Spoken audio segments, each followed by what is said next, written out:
the noise in the mind, the point of not quieting the mind. Yeah, we are our own worst enemy, Buster. Absolutely.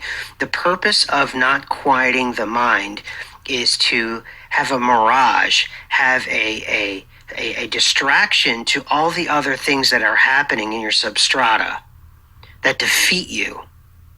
And certainly there's so much external stimulus going on. So not only are you trying to do all the other things to keep yourself alive and keep, you still have that voice in your head, and once you get beyond the voice, then it's something else.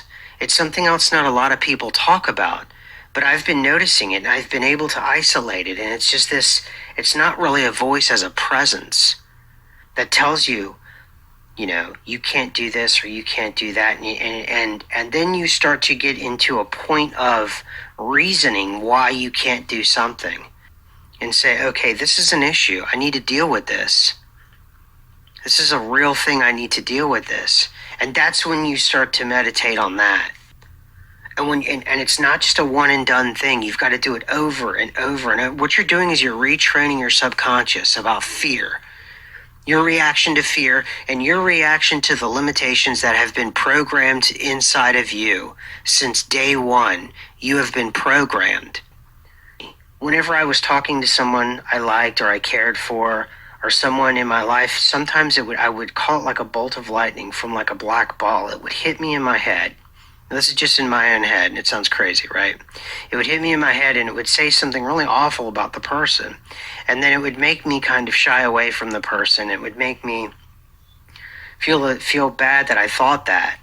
It would draw me away. It was successfully drawing me away. Because then you realize once you've identified it and isolated it, then you think back in your life at all these important decisions you were making or all these important mundane things you were doing, and you suddenly realize that this thing was always there attacking. So you isolate it. And after you isolate it, just the process of recognizing that it's there, for me, the process that when I was able to recognize that it was there, I had this strange feeling the lightning was gone, and it would say just really like something really bad about a person that I'm talking to or whatever it was. And the door swung wide open in my subconsciousness. And now I'm walking right through and I'm able to make those changes. I'm able to do and make those changes.